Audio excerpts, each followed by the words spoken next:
আমি একটা জায়গায় আমার কনস্টিটিউন্সিতে যাব কলিন্স লেন, যদি অন্য কোনো পার্টির মিটিং থাকতো আমি চাইতাম পারমিশন, তুমি আমাকে না দিলে আমি ভাবতাম অন্য পার্টির মিটিং আছে তাই তুমি আমায় দিচ্ছ না, আমি কিছু ভাবতাম না। কোনো পার্টির মিটিং নেই, এত বড় সাহস ওই গদ্দার একজনকে ভবানীপুরে রিটার্নিং অফিসার করে নিয়ে এসছে, সে বলছে না পারমিশন দেব না, আমি দেখব নির্বাচনের পরে তোমাকে বিজেপি গভর্নর করে না রাষ্ট্রপতি করে, এটাও আমি দেখে নেব। তুমি থাকো তো বারুইপুরে, তোমাকে আমরাই ভিডিও বানিয়েছিলাম, তুমি তো রিটার্নিং অফিসার হওয়ার যোগ্যতা নেই তোমার, তুমি আমাকে পারমিশন না দিয়ে আটকাবে, আমি মিটিং করব না।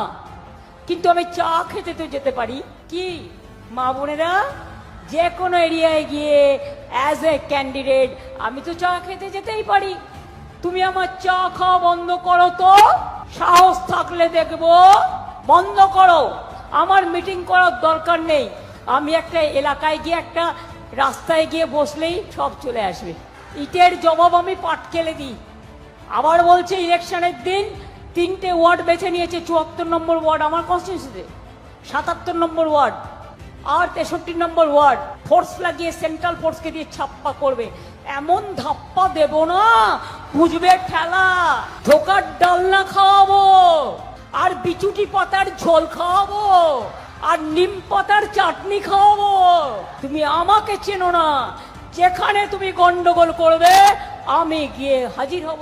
তুমি আটকাও আমাকে, আমাকে তুমি ব্যান করবে, আমাকে ব্যান করলে সারা ভারতবর্ষ সারা পৃথিবী আমাকে দেখাবে।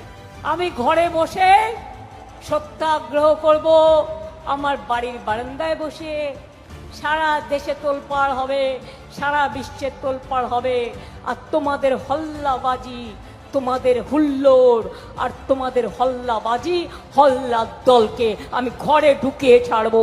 এটা আমার প্রতিজ্ঞা, এটা আমার শপথ, এটা আমার অঙ্গীকার।